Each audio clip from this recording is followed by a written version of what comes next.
Hi, Victoria here with the Fat Paint Company. Yesterday, Leslie, one of our Fat Paint customers, posted a question on Facebook, and she was a little concerned about the way her project was turning out. I think it's a pretty easy solution, but rather than go back and forth asking questions and providing information and still not being 100% confident that I'd been able to relay the best method for her to move forward with her project, I thought it would be a whole lot easier to just do a video and post it on Facebook, and that way everyone could benefit from the information, not just Leslie. Anyway, so let's give this a try. I am here by myself, so I'm going to turn the camera around. I've got it mounted. Let's see if we can get this to work properly. There we go. So hopefully this is all working the way we want it to work. So Leslie has painted her piece in this color. This is Navy State of Mind. And what she's experienced, it would seem, is that when she's sanded the piece, it was scratching, and she was not sure if that was the way it should be. Let me just say, first of all, you can see the color is beautiful, but the finish that's on it has what we call a bit of a suede finish. It's not a huge texture, but it's not as smooth as what you want it to be in the end. So that's one of the reasons why you sand it, is to create a nice smooth surface.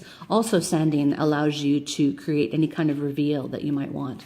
I would recommend for a basic project to use a sanding block that has a fine side of around 120 grit and a coarse side that has about an 80 grit.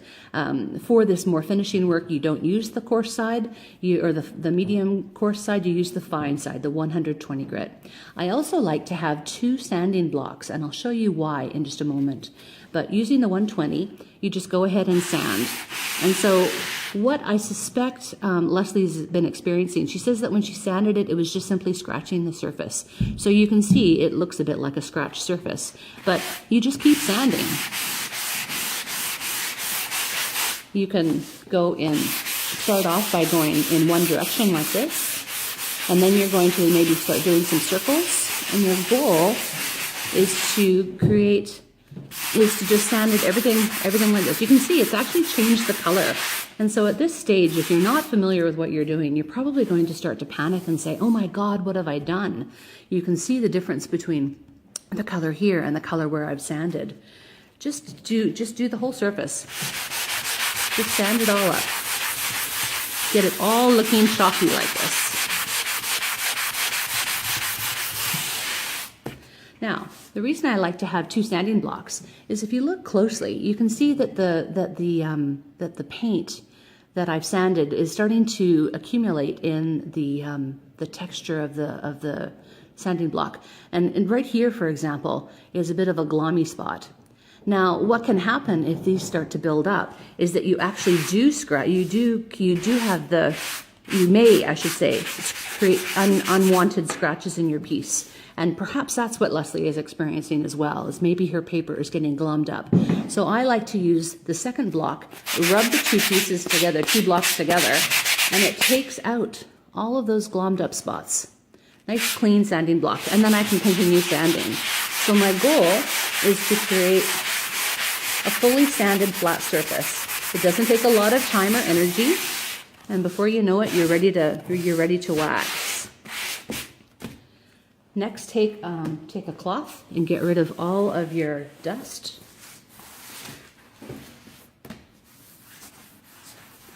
Now, if you were to touch this now, the texture that you've created by sanding is a really velvety touch. So if you'll remember, in the beginning, the texture that we had was probably a bit more suede-like, and then this texture is really velvety.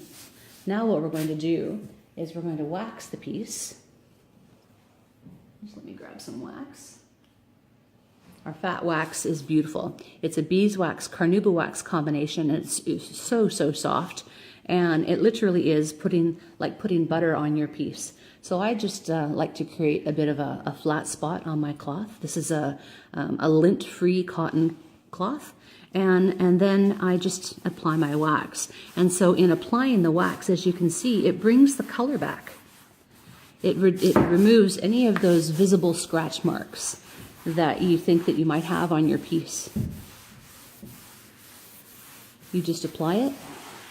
You let it sit for probably around 10 minutes or so, and then you'll go back and you'll give it a buff. There, I've applied the wax just like that. Now I'm going to pretend like it's been 10 minutes, and I'm going to go back and give this piece a buff.